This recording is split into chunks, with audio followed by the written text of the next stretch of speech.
আসসালামু আলাইকুম বন্ধুরা, আপনারা কেমন আছেন? আশা করি আল্লাহর রহমতে সবাই ভালো আছেন, সুস্থ আছেন। আমিও ভালো আছি। আপনাদের মাঝে আবারও একটি নতুন ব্লগ ভিডিও নিয়ে হাজির হলাম। ইনশাআল্লাহ ভালো লাগবে। আর ভালো লাগলে একটা ছোট্ট করে লাইক দিতে ভুলবেন না। আর যদি বেশি ভালো লাগে তো সাবস্ক্রাইবার করে আমার পাশেই থেকে যেতে পারেন। আপনাদের একটা লাইক আমাকে অনেক উৎসাহ করবে ভিডিও করার জন্য।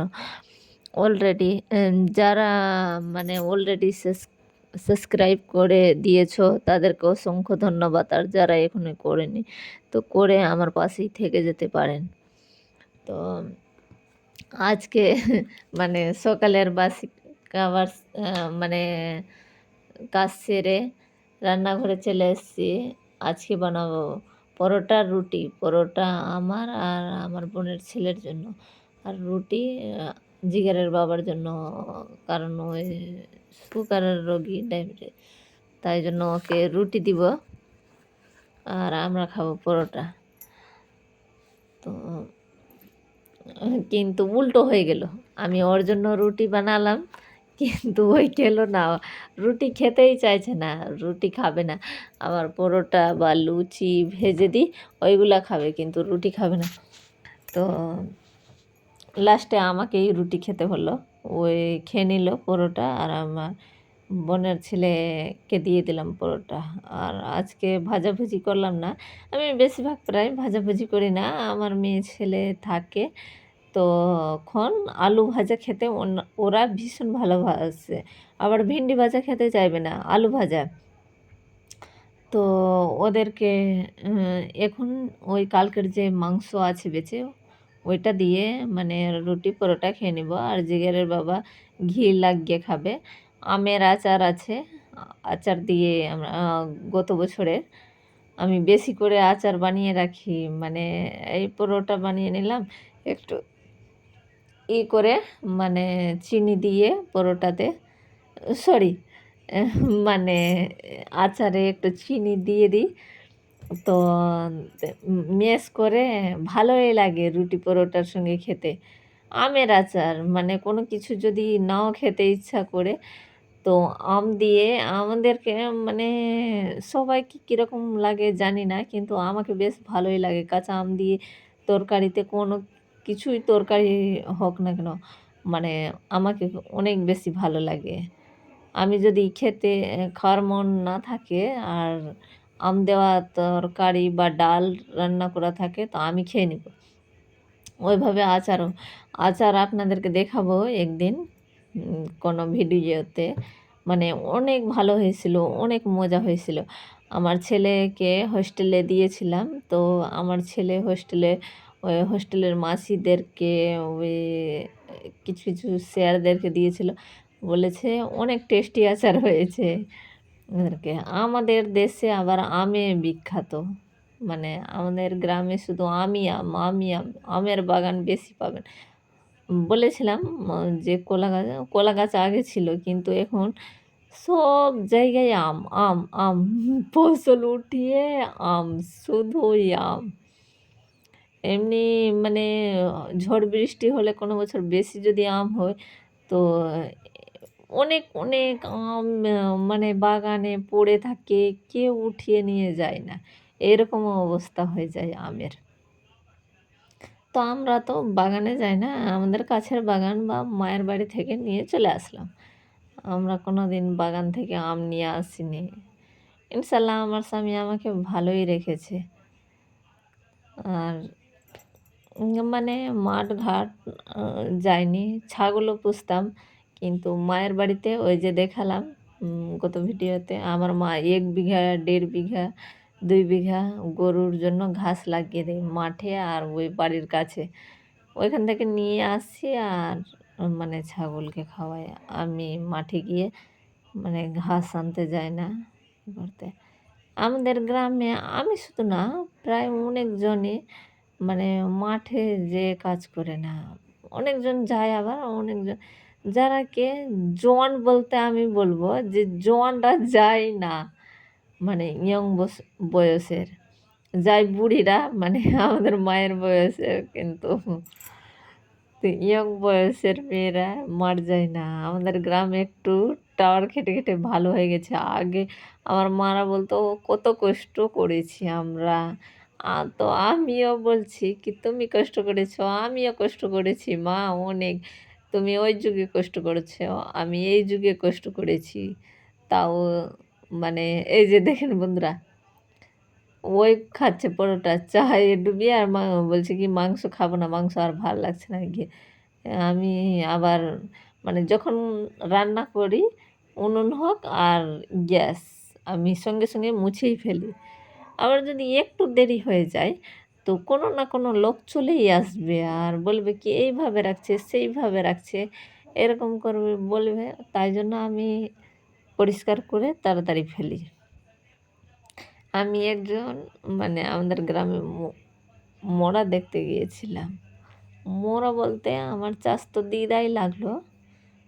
মানে ওর ছেলে পেলে বাচ্চা কাচ্চা ছিল না, তো ওর ভাইয়ের বাড়িতে থাকতো। তো মরলো, তো আমরা দেখতে গেলাম। তো গ্যাসটা বারান্দায় রাখা আছে। তো মানে বেকার গ্যাস আছে, ওই মুছা মানে নতুনই ছিল। আর মনে হয় কোনো দিন নেতা গ্যাসের উপরে দেয়নি এইরকম। তো আমি বলছি কি এইরকম অবস্থা করে রাখছে। তো বলছে কি তোরা মোড়া দেখতে যাচ্ছিস, আমার চাচাতো কাকিরা বলছে মোড়া দেখতে যাচ্ছিস কি লোকের গ্যাস ঘর কেমনি আছে ওইগুলা দেখতে যাচ্ছিস। তুইও তো ওই রকমের আছিস, তুইও তো যেটা মানে বালতিতে কাপড় কাচিস ওইটা বালতিতে আবার বাসনপত্র ধুয়ে নিস। বলছে তুই ওই জন্য আমার বাড়িতে কিছু খাস না। আমি বন্ধুরা মানে ওইগুলা নোংরা দেখলে আমি জানি যে আমিও নোংরা করে গ্রামের মধ্যে, কিন্তু তাও ভালো করে চেষ্টা করি আমি। মানে ঘর মোছার বালতি আলাদা, আমার কাপড় কাচার বাসন আলাদা, আমার থালা বাসন মাজার ধোয়ার আলাদা। আমি একই বাসনে এটা কাজ ওটা কাজ করি না। মানে খেতে আমি একজনের বাড়িতে গিয়েছিলাম, তো চা করলো। তো ঠিক আছে, আমি তো আবার চায়ের ভক্ত, তো আমি ভাবলাম চা খেয়ে নিব। কিন্তু দেখলাম একটু পরে ওইটা বালতিতে কাপড় কেচেছিল। আবার ওই না বালতি না বন্ধুরা, ছিল 35 টাকা করে গামলা দেয় না, আমার বাড়িতে আছে। আমি এখন মানে বের করেছিলাম আগে, ভিডিও না করার আগে, এখন উঠিয়ে রেখে দিয়েছি। আর বলছি কি এইটা তো ভাঙবে না, মানে ওইটা যে কালো হাঁডিতে আমি জল রাখি ওইটা। তা আমি বললাম কি ওইটা তো ভাঙবে না, তো ওইটাতে করে করবো। আর ওইটাকে উঠিয়ে কত বাসন কী করবো, এখন 2টা লোক ওই জন্য। তো ওইটা মানে 35 টাকা দামের গামলাতে করে করলো, কাপড় কাচলো। আবার কাপড় কেচে ওইটাতে থালা বাসন ধুইছে আর আমি নিজের চোখে দেখে নিলাম। আমি চা খাবো না। তো বলছে কি তুই তো শুনেছি তুই অনেক চা খাচ্ছিস, তোর মাও বলছে কি আমার মেয়ে কেমনি ওরকম রোগা হবে না, চা খেতে খেতে রোগা হয়ে গেছে। মানে চা খুব খাচ্ছে ওই, চা না খেয়ে থাকতেই পারছে না, এটা কথা তো আমি ওইটাই দেখে আমার মাকে এসে বললাম মা এরকম অবস্থা ছিল তাই জন্য আমি চা খাইনি। তো আমার মা বলছে তুই ওই সব দেখতে যাচ্ছিস। আমার মায়ের বাড়ি আমাদের গ্রামে, গ্রাম বন্ধুরা আর শহর, গ্রাম আর শহরের মধ্যে ডিফারেন্স আছে।